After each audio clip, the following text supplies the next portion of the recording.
Don't stress about it. Good morning. Can everyone hear me back there all right? We doing okay? Yeah, the acoustics in here are great because it doesn't sound like I'm very loud up here, but you guys can hear me clearly back there, right? So, how about if you guys like the food today, let Lavin and her staff know.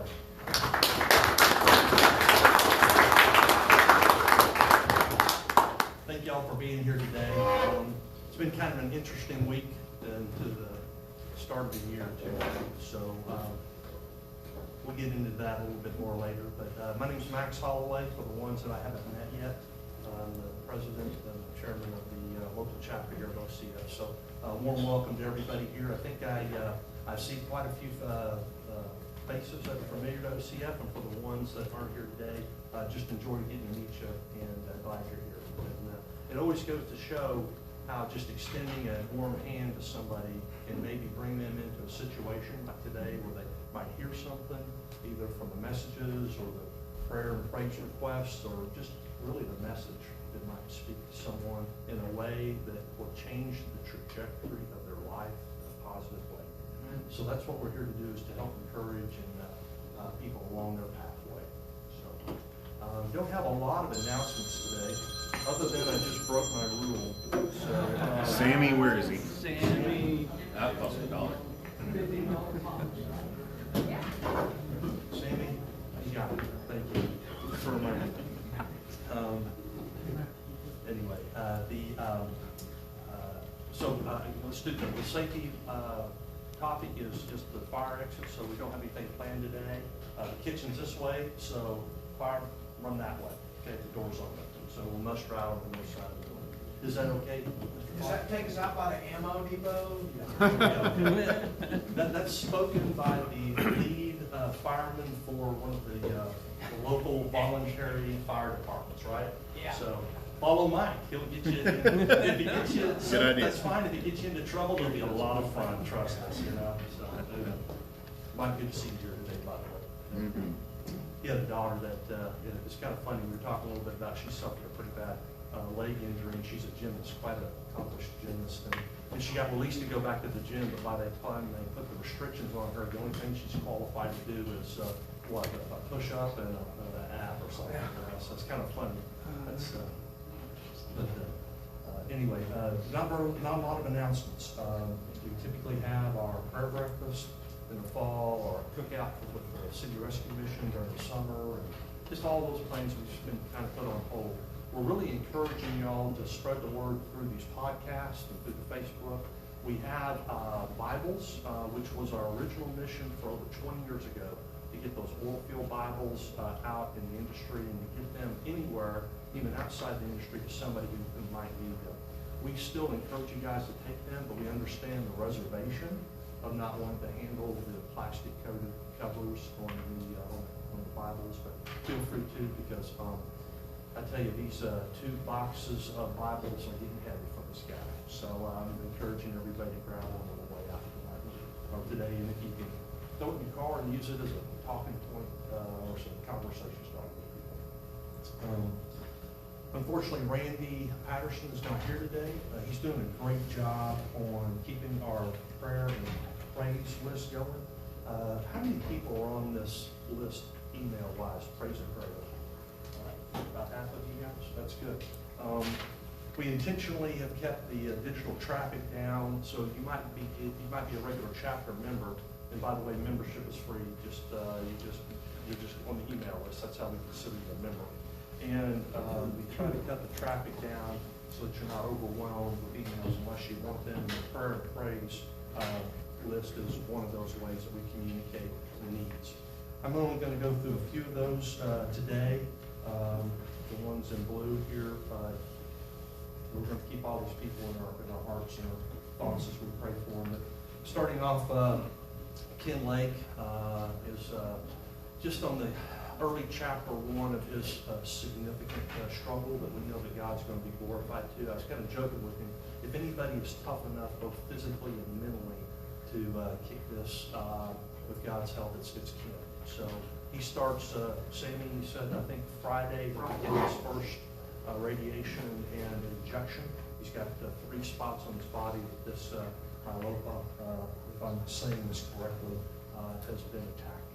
So we're lifting Ken up. He'd be here today if it wasn't for COVID. He just needs to keep his body as safe as possible. Also, Larry Hartman. We have a few legacy or visitors here today from Larry Hartman's days. He's now up in Kansas, and we are lifting up his wife due to her migraine headaches and some other viruses that she's just found out she does, like shingles. But Larry's a guy that over the years has brought other people here in F5. Remember correctly, we have 3 people that are here today that are because Larry had brought them previously. So that is quite a way of saying an example of how you can multiply the people just by an invitation here and there. So we appreciate Larry for doing that and hold his wife up. Also, Tyler Hutchinson is struggling with some similar issues that his twin brother Lucas had in the hospital a few weeks ago. And also Bobby Peer, who's recovering from a stroke and is trying to regain the use of his left hand. Boyd Poole, I know you guys know Boyd. He's been a strong supporter of the local chapter. He continues to have good markers in him. So he says everything is still stable and looking good. And he also says thank you for the ones that pray for him. So we have just a few of those from a prayer standpoint, one praise. Does anybody else have anything they want to add today? All right, well, my wife and I have a praise. We have our middle child is an executive pastor in North Carolina, and him and some friends made their trek up to Washington yesterday. They got to participate in the rally and was there at the Capitol and under a peaceful guise, which was by far 99.9% of people that were there. So for the ones that were there in a patriotic manner, we want to praise them for showing what they believe in. For the ones that weren't there with us under that scenario, well, we'll just pray for them to say that there's more ways that they can demonstrate in an effective manner than what happened there, whether they were from the Trump camp or from Antifa camp. So, how about if we just go ahead and bow our heads and lift everybody up in prayer. Dear Father Almighty, we just thank you for an opportunity to be a Christian today. We thank you for an opportunity to evangelize. We thank you for the opportunity to multiply your kingdom. We know that the work in front of us is great. We know that you're raising up this next generation of children, ones that might not even be able to speak or talk right now, and that you have them here in this perfect time in your history, dear Father, so that they can tackle and make this place, this world, your kingdom, exactly what you want it to be.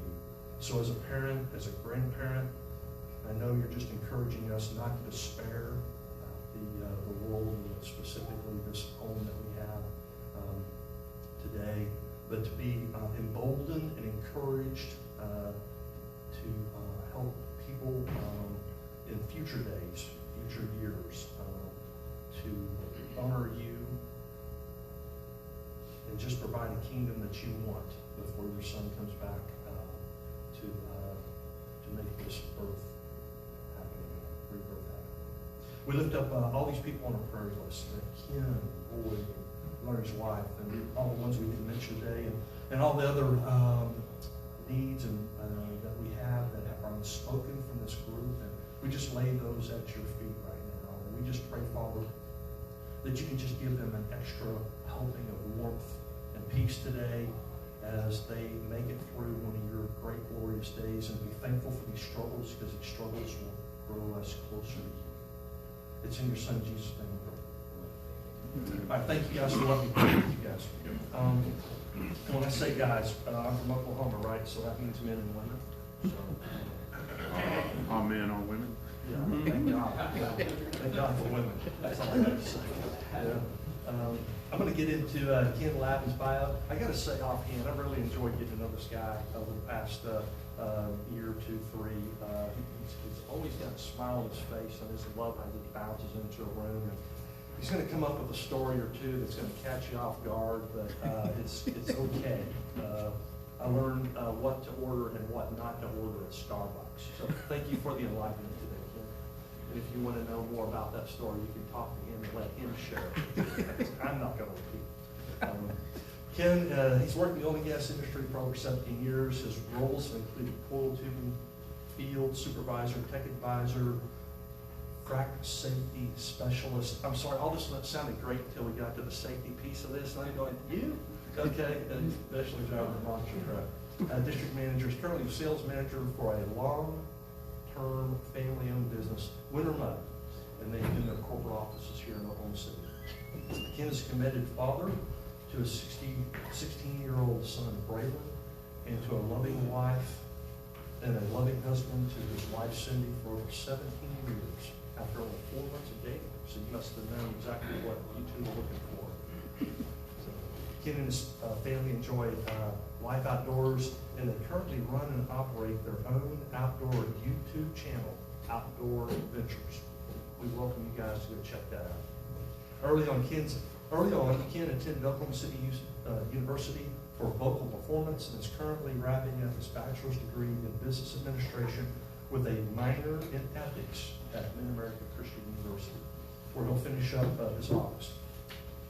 Ken is an extraordinarily out-of-the-box thinker, ditto, it's in agreement, who enjoys developing and designing new patent ideas. Let's put your hands together for Ken. There's some bios and stuff in here that I just am going to save you guys the pain from hearing and just kind of voice over. How's that? All right? Sorry, this is awesome. Very pretty. Look forward to it. Thank you, guys. I'm going to take this jacket off. That sounds so good.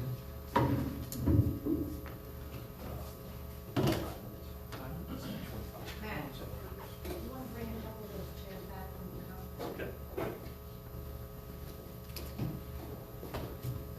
Well, thank you for that introduction. Yeah, I'll help you with your Starbucks. Merry Christmas. So first off, Randy Patterson did just comment on the screen just now. He is live with us here, so everybody give him a big shout out. He is on there and everything, so that's great, Randy. Thank you for coming.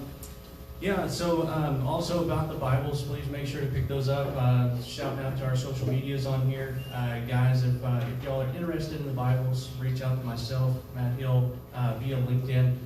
Send us a message. We'd love to send those out to you because we want to get as many out as possible. So, again, thank you for the introduction. As you said, I was a music guy. As you can tell, I didn't become an Elvis Presley or a Johnny Cash or a young guys in here that y'all follow Justin Timberlake or whatever. No. So, first thing I want to start off with a quote from Franklin Roosevelt. He said, "When you reach the end of your rope, tie a knot and hang on." Would you agree 2020 has definitely been that for all of us at this point? Can I get an amen for sure? Amen. So, something about that was interesting, and follow up with that with the verse was, Galatians 6:9 says, "Tell us and let us not grow weary of doing good. For this due season we will reap if we do not give up." So, guys, do not give up. It's a new year. I'm very blessed to be here to talk with you guys here in 2021. I mean, it's a new year. Let's start over. Hang on. It's gonna get better. I promise. It's definitely going to get better. So, and like I said, if he was talking about me being positive, you're absolutely right. I'll probably be the most positive individual that you'll probably ever meet in your life. So, you need upbeat. Call me. I'll help you out. I promise. I will pick you up. I promise. But the reason why I'm that way, there's something interesting about me because of the positivity that I came from. I actually came from a very rough life. Came from a very rough past. Growing up, I was in a very big church home. Of course, being saved at 9 years old, being recommitted at 13. Us teenagers, we want to make sure we get everything right. But my mom left when we were very young. I didn't understand why, didn't know what that reason was. That was hard. You know, a lot of things, you show up from school and everything in your house is gone. You know, you can't understand why, you don't understand why. I found that out later on when I was around 16, 17 years old. My dad was highly abusive. He was talking about music and about singing, about different other things.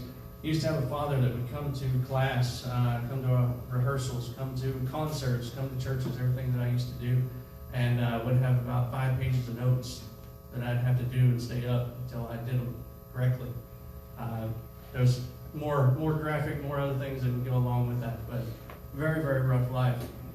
But as I mentioned before, you know, I was at the end of my rope. I had the choice. I can decide to either, you know, lay down and not take it, or stand up and be able to take it. Guys, don't lay down. Stand up. Realize that there is things that are going to be better. So, in my 17 years, I'm going to go back in my 17 years with the Oilfield, that kind of parlays into what has happened over my years in the Oilfield. I've been laid off 6 times. 6 times. During those times, we've tried selling the house, getting rid of the furniture, selling every car that we had, trying to get down to an apartment, something that we could be able to make things meet. For over a year, could not get a house sold, couldn't get anything done. It looked like we were doomed. We weren't going to make it. Sadly, during that time, when I was hired though, I ordered a monster truck. So that's what he was talking about. And that's where a lot of things really changed, really makes a difference in my life. So right before my layoff, I had been looking for a monster truck. Now, why, how does that come about, right? I don't look like the guy that would probably own or drive a monster truck at all. But back then, my son was very young. We used to go and do monster truck shows. That was something we used to do as a family, have fun, have a good time. Well, even though my son was really young, he could be able to tell me all the names of the monster trucks. He could tell me, you know, there's Gravedigger, there's Bigfoot, you know, there's El Toro, you know, whoever. And it was like God came up and was like, hey, you see what's going on here? You see what your son is doing? Do you see all these people in these stadiums that are packed out? I mean, tons and tons of people want to come and see this. They want to do this.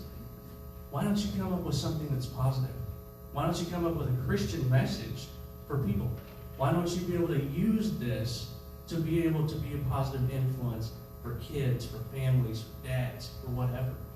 And so the journey begins, right? So I start calling all these people in the motorsports world and, you know, Monster Jam and whatever else. Like, hey, you have a monster truck you want to donate? You want to give us a monster truck so we can be able to teach people about Jesus and be able to outreach? And I had some choice words, and then got the phone hung up on me and told that Christianity was not supposed to be in motorsports. You know, that's not what this is about. It's about, you know, ramming and jamming and having a good time. So, needless to say, I ended up finding a truck in Florida. Yeah, all the way down in Cocoa Beach, Florida. The guy said, well, I can't necessarily donate it, but I would trade it. And I just happened to have an old truck, and it was exactly what he was looking for. So we traded perfectly even. Well, I'm in Oklahoma. He's in Florida. How is this going to work? Prayed about it, called some trucking companies, called different places. And you know what? There was a guy out of nowhere, a friend of mine in the industry. His son had just started a trucking business. He said, you know what? I'll do it for you. He said, I'll go and get it. And I was like, no, don't worry about it. You know, I don't want to hinder you nothing. Come to find out, he was already on his way to Miami Beach to drop off a car. And he had a spot on his trailer that he could put my truck and take it down there. He had nothing on the way back, so he had room to put the monster truck on the way back. So he was able to pick it up and take it back totally free of charge. Awesome. You couldn't, I mean, amen, absolutely. You couldn't plan that. There's no way. As times got on, we got better. We started getting picked up. We had tons of shows. We had tons of people wanting us to come and do things. And so we needed a trailer. Just so happened a guy came to our show and he goes, how'd you get this here? I said, oh, I drove it for about an hour and a half. I called the police department, got permission to drive it on the street, and drove for an hour and a half to get to the show. So He said, well, I have an oil and gas company, I have a service company. You can borrow my trailer. I'm going to give you a driver and a truck. Gave me a driver and a truck, and we started doing shows even more. Got more shows, more shows, more shows. What was funny about some of the shows is every time we would always have some kind of issue. We'd always have some kind of something that would happen. And one of the things that happened that was real funny is we were at the show and the alternator goes out. I'm knee deep in grease. Boy, I'm just trying to get this thing working. Gotta get it started. Gotta get the show for the kids. And this guy comes up in a truck that's about to fall apart. I mean, the truck needed the alternator more than I did. And he comes up and he goes, well, what do you need? And I said, man, I need an alternator. And he goes, is that an old 454? I said, yeah. He goes, let me look at this truck. And I mean, the thing's about to fall apart. He goes, I just got done with an auction just down the street. And he said, here's a 454 alternator. Brand new, straight in the box. He goes, here you go, you can have it.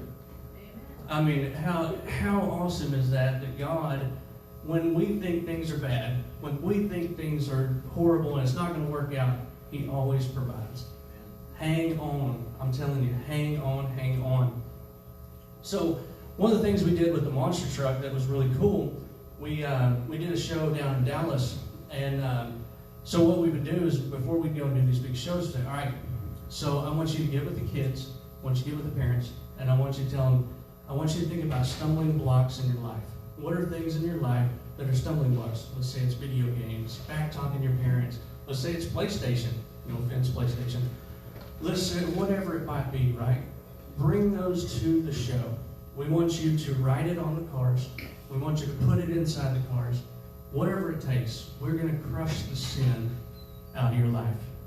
And that's exactly what we did at the end of the week when we were all done, after everyone had signed what they wanted, what they were working on, what they were trying to get out of their life. Came back and we crushed that sin right out of their life. So it just another example to be able to show, you know what? God's with you. We're going to help you out. We're going to make it right. So it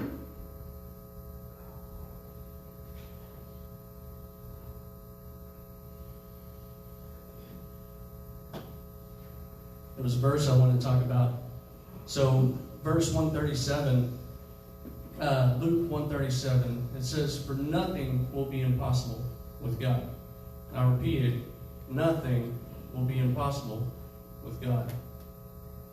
So some of the things I mentioned, like I said,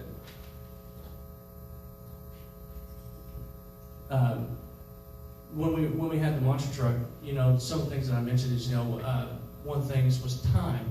So being able to be laid off, I actually had the time to be able to do that monster truck. So I know a lot of our viewers, Max, we had talked about this quite a bit. Several of the people in this room, myself, we've been laid off, right? And we didn't know what was going to happen during that time. Had I not been laid off and had that time, I wouldn't have been able to do that monster truck. I wouldn't have been able to outreach to those kids and to those families, to those different churches. One of the things people always ask me, like, man, you get to do autographs to these kids. That's awesome. You really get to brag it up and talk about how awesome you are. And I said, have you ever watched what I wrote? And they said, no, we just see you just going to town. I said, go back and read it. I would write Revelation, which was the name of the monster truck, Revelation. And I said underneath it, I put God reigns. I never put my name. It wasn't about me. It was about the message. It's about what we're doing, where we're going, how things are going forward. So something else that happened with time is a success story. I feel like I said, I'm no multimillionaire. I don't have anything amazing, so to speak, in that aspect. One of the times that I'd gotten laid off, I ended up getting an opportunity to work for the schools. And Deer Creek schools right here in Edmond, Oklahoma. This partly whenever me and Matt kind of first met, so to speak, or he heard mention of me.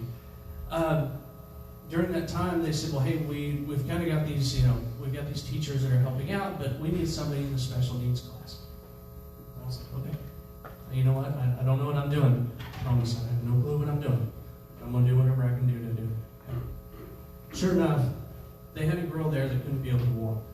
She could walk maybe 10 feet with a walker, whatever else. And, well, she seemed to happen to take a liking to me. She liked the monster truck, she liked the stories, she liked me, she thought it was pretty cool, you know. Well, she starts following me around the room. Well, she hadn't sat down for nearly half the day. The teacher sees that. She goes, hey, keep walking. I said, okay, keep walking. Come back the next day. She walks a little bit more, walks a little bit more. They said, hey, do that again. And they said, take her down the hall. Next thing I know, she's following from the classroom to the hallway, 10 feet, 20 feet, 50 feet, 60 feet, 180 feet. She just kept going and going and going. So just understand that this time that you may be laid off right now, it's going to pay off somewhere, somehow. It might be a monster truck to the crazy extreme. It might be that you'll be able to help somebody out just by donating your time at a school. So don't give up. Give it time, and I promise God will provide. I got two more things, and then I'll close it up. So one of the shows that we did that was pretty neat with the monster truck, we go out to this town called Snyder, Oklahoma. Has anyone ever heard of Snyder, Oklahoma? What's the population in Snyder, Oklahoma? 600? I just looked it up. Census, 2010 census says like 1,300, 1,400. So we go and we show up at this little town, and the whole town had painted all the storefronts with this monster truck picture. It was our monster truck. They had taken cars and they had painted them all to match just to look like monster truck. They had over 3,000 people show up in a little bitty town for a little bitty country boy to be able to crush some cars. That is what God's got planned for your life. Just hang on. Don't give up. Believe, believe, believe. And I'm going to close with this. Jeremiah 29:11. It tells us, for I know the plans I have for you, declares the Lord. Plans to prosper you and not to harm you. Plans to give you hope and a future. Know in these times that if you're losing everything, know that God has a plan for you, and that plan will be great. Romans 8:28. God promises to take something good out of the storms that brings devastation to your life. So know that even though you're going through these storms, God has a plan. I didn't know He had a plan for me. I didn't know that a monster truck would be bringing me here today to talk to you guys. And so the least I can say is, Max, thank you so much for this golden opportunity. Guys, social media, everybody, thank you all for getting a chance to talk to you guys. And again, thank you so much.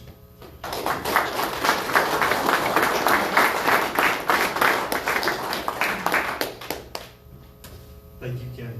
Appreciate the story, and I'm sure everybody else does too. I know that you guys have heard this once before, and that is today's setbacks are just a setup for tomorrow's successes, right?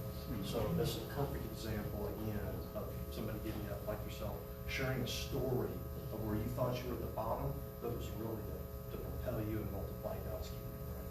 So we appreciate you sharing that. Thank you. All right, well, I appreciate everybody else that was here today. We have, Matt doesn't know this, but I've got him 2 more speakers lined up. So we're booking for third quarter of this year. We're happy to have you guys consider speaking.